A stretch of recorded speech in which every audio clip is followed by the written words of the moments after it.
এবাৰ খাই চাব এনেকৈ আপোনালোকে ঘৰত বনাই তাৰপিছত ক'ব। নমস্কাৰ বন্ধুসকল, welcome back to my channel নিয়ৰ চাৰ্ট। আজি আমাক পাছুদাই তেখেতৰ ভাগিনীয়েকৰ ঘৰলৈ লৈ আহিছে। ভাস্কৰ দা ৰেডি নে যাবলৈ? ৰেডি। ঠিক আছে, আজি আমি এটা নতুন ব্লগ নহয় একচুৱেলি এটা নতুন ভিডিঅ' আপোনাক দেখিলে গম পাব আমি কি দিম। তো ঠিক আছে, এতিয়া থাকক আমাৰ লগত, চাওক। তেখেতে ঘৰটো বহুত ধুনীয়া লাগিছে নহয় নে? ঠিক আছে, ভিতৰলৈ যাওঁ নে? হা, থেংক ইউ। ঠিক আছে, আমি ভিতৰলৈ যাওঁ। ঘৰটো চাওক আপোনালোকে, দেখাতে শুৱনি লাগিছে নে? তেন্তে খাদ্যটো চাগে আৰু ভাল হ'ব। তো এতিয়া আমি আহি পালোঁ। ঠিক আছে, বৰ্তমান তাই পানী খাবলৈ দিছে। তেন্তে আজি মূল বিষয়টো হ'ল আমাৰ ৰেচিপি। আপোনালোকে জানে তিৱা মানুহবিলাকৰ কিমান খাদ্য থাকে, খাদ্যবিলাকৰ ৰেচিপি কোনো অন্ত নপৰে। তথাপিতো আজি তাৰ ভিতৰত আমাৰ গাহৰি মাংসটো জানে, তাৰ বহুত বিভিন্ন ধৰণে বনাব পাৰে। তাৰ কেইটামান আপোনালোকক ৰেচিপি দেখাবলৈ চেষ্টা কৰিম। আপোনালোকে থাকক, চাব গোটেই ৰেচিপিটো কেনেকুৱা হয়, আৰু আপোনালোকে ঘৰত চেষ্টা কৰিব যাতে আপোনালোকে ঘৰত সহজতে বনাইছে। তো খুৰাৰ পৰা জানো আহকচোন আজি ৰেচিপিবিলাক কি হ'ব। তেখেতে যিহেতু আয়োজন কৰি দিছে গোটেই বস্তুবোৰ। খুৰা, গাহৰি লগতে শুকুতা পাত, তাৰপিছতে গাজ টেঙা গাহৰিৰ লগত, এইটো পুৰা মজা। আমাৰ ট্ৰেডিশ্যনেল, আমাৰ ট্ৰাইবেলবিলাকৰ তিৱাসকলৰ ট্ৰেডিশ্যনেল। আজি আমাৰ গোটেইবোৰ বস্তু প্ৰায় ৰেডি হৈ গৈছে। এতিয়া আমি আমাৰ গোটেই ৰেচিপিৰ মূল সামগ্ৰীবোৰ আপোনালোকক দেখাই লৈছোঁ, যাতে আপোনালোকে গোটেই বস্তু লৈ লৈছে। আহক আপোনালোকক দেখাওঁ। তো আজি আমাৰ লগত বহুত কিছুমান ৰেচিপি আছে, তাৰ ভিতৰত কেইটামান ৰেচিপি আপোনালোকক দেখাবলৈ চেষ্টা কৰিম। প্ৰথমে আপোনালোকক দেখাইছোঁ, চাওক এইটো। ইয়াত আপোনাৰ তিনি চাৰি প্ৰকাৰৰ পাত আছে। প্ৰথম হ'ল আপোনাৰ এইটো ডিমৰু পাত। আপোনালোকে ডিমৰু গুটি চিনি পাই চাগে, ডিমৰু গছ, তাৰ এই পাতটো, কুমলীয়া পাতটো। লগতে আছে আপোনাৰ মান ধনিয়া, এইটো আমি যিটো বঙালী মেমুটো বুলি কওঁ হয়নে আমাৰ সহজ ভাষাত। তাৰপাছত আছে তোমাৰ পিপলি পাতটো হয়তো বহুতে চিনি নাপায়। ইয়াৰ বহুত এটা ঔষধি গুণ আছে বুলি কয়। তো আপোনালোকে বাৰীত দেখা পাব এই পাতটো। চিনি নাপালে ডেছক্ৰিপশ্যনত ইয়াৰ ভিডিঅ'টোৰ লিংক আপোনালোকক দি দিম, আপোনালোকে চাবলৈ পাৰিব। লগত আছে আপোনাৰ নৰসিংহ পাতটো জেনেৰেলি সকলোৱে চিনি পায়। এইকেইটা পাত আমি এখন ৰেচিপি হ'ব মাংসৰ লগত। তাৰপাছত নেক্সট আছে আপোনাৰ কেঁচা হালধিৰ লগত আমি গাহৰি মাংস বনাম। তাৰপাছত আৰু এটা হ'ল আপোনাৰ গাজ টেঙা, যিটো বেম্বু শ্বুট বুলি সকলোৱে কয়। তো আপোনালোকে জানে গাজ টেঙাটো গাহৰি মাংসৰ লগত খাবলৈ বহুত সোৱাদ হয়। তো আপোনালোকে ট্ৰাই কৰিব পাৰে। লগতে আমাৰ এইবোৰ আগতীয়াকৈ ৰেডি কৰি ৰখা হৈছে পিঁয়াজ, আদা, কেঁচা জলকীয়া আৰু এয়া ভোট জলকীয়া আৰু নহৰু। আমাৰ বেছি মছলা আমি ব্যৱহাৰ নকৰোঁ, যিহেতু আমাৰ ট্ৰেডিশ্যনেল খাদ্যত আমাৰ মানুহবোৰে বহুত কমকৈ মছলা খায়। গতিকে আমি মছলা বেছি ব্যৱহাৰ নকৰোঁ। যিকেইটা আছে এয়া দি আমি মাংসবোৰ বনাবলৈ চেষ্টা কৰিম। তো আপোনালোকে চাই থাকক, গোটেই ৰেচিপিটো চাবলৈ নাপাহৰিব। দেখিছে ৰান্ধনি কামত ব্যস্ত বৰ্তমান। তো তাই গোটেইবোৰ বনাব, তো মই লগত আছোঁ, দেখাম আপোনালোকক গোটেই ৰেচিপিটো।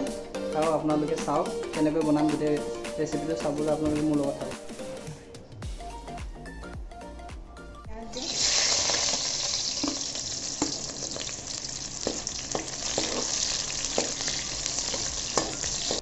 এতিয়া আমি মাংসৰ পৰিমাণ অনুসাৰে জলকীয়া, আদা, নহৰু এইবিলাক আমি দি দিছোঁ। এই গোটেইবোৰ দি আমি এতিয়া ল' ফ্লেমত অলপ টাইম ভাজিম। এতিয়া আমি মাংসখিনি দিম।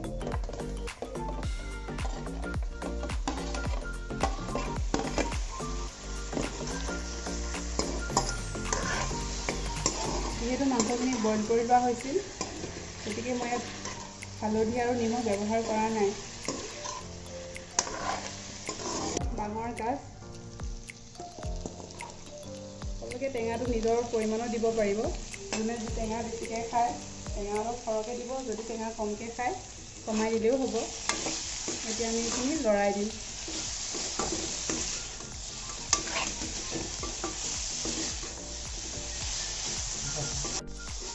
এতিয়া আমি বাঁহৰ গাজটো যেতিয়ালৈকে গল্ডেন ব্ৰাউন কালাৰ নহয়, তেতিয়ালৈকে আমি এইখিনি লৰাই ঢাকি দিম।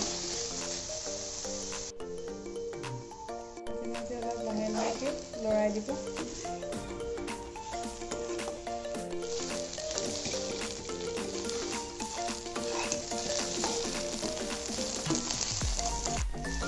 দেখিছে বাঁহৰ গাজৰ ৰং সলনি হৈছে।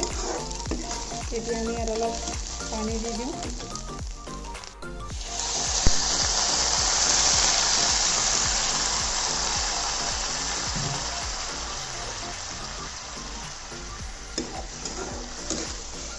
পানী দিছোঁ যিহেতু ইয়াত নিমখ অলপ দি দিওঁ, যিহেতু বইল কৰোঁতে আমাৰ মাংসত নিমখ দিয়া হৈছিলে, সেইটো কাৰণে মই ইমান সময়ত নিমখ দিয়া নাছিলোঁ। গতিকে ইয়াত অকণমান উতলিবলৈ দিওঁ আৰু ইয়াতকৈ ঢাকি দিওঁ। এতিয়া আমি ঢাকনটো আঁতৰাই চাম বস্তুখিনি সিজিছেনে নাই।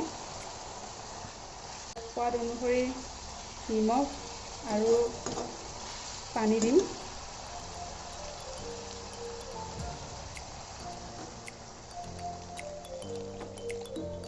এতিয়া আমি এইখিনি সিজিবলৈ দিম। এতিয়া এইখিনি সিজিছে নাই চাম। দেখিছোঁ প্ৰায় সিজি গৈছে, আমাৰ মাংসখিনি হৈ গৈছে। এতিয়া আমি এইখিনি বন্ধ কৰিম। আপোনালোকে দেখিছে মাংসটো হৈ গ'ল যদিও অলপ টাইম ৰ'বলৈ দিছে ঠাণ্ডা হ'বলৈ, কিন্তু মই ৱেইট কৰিব নোৱাৰিলোঁ। মাংসটো ইমান ধুনীয়া গোন্ধাইছে যে মানে ৰ'বলৈ নোৱাৰিলোঁ, মই চাবলৈ বাধ্য হ'লোঁ। ঠিক আছে, অকণমান পিছতে আপোনালোকক টেষ্ট কৰি দেখাম, তাৰপিছত ক'ম আপোনালোক কেনেকুৱা হৈছে। তেতিয়ালৈকে আপোনালোকে ৰৈ থাকক। তো আমাৰ ৰেচিপিটো পূৰা সম্পূৰ্ণ হৈ গ'ল, গতিকে মই আৰু ৰ'ব নোৱাৰিলোঁ। এতিয়া মই মাংসটো জুতি চাম, আপোনালোকক দেখাওঁ। চাওক, দেখিবলৈ পাইছে কালাৰলৈ নাযাব, কাৰণ থলুৱা খাদ্য যিহেতু আমি মছলা প্ৰায় ব্যৱহাৰ কৰা নাই কোনো ধৰণৰ, গতিকে কালাৰটো ইমান নহ'ব পাৰে, কিন্তু টেষ্ট যিটো হয় সেইটো আৰু ক'বলগীয়া। আহক মই এপিচ টেষ্ট কৰিছে, আপোনালোকক কৈছোঁ কেনেকুৱা হৈছে।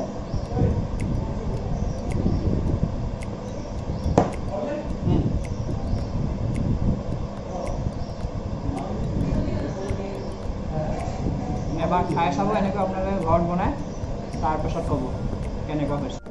চ' গাইজ, থেংক ইউ ফৰ ৱাচিং এণ্ড মোৰ ভিডিঅ'টো লাইক কৰক, শ্বেয়াৰ কৰক, লগতে ছাবস্ক্ৰাইব কৰিবলৈ নাপাহৰিব আৰু শ্বেয়াৰ কৰিব, যাতে আগলৈও এনেকুৱা ভিডিঅ' দি থাকিবলৈ পাওঁ আপোনালোকক।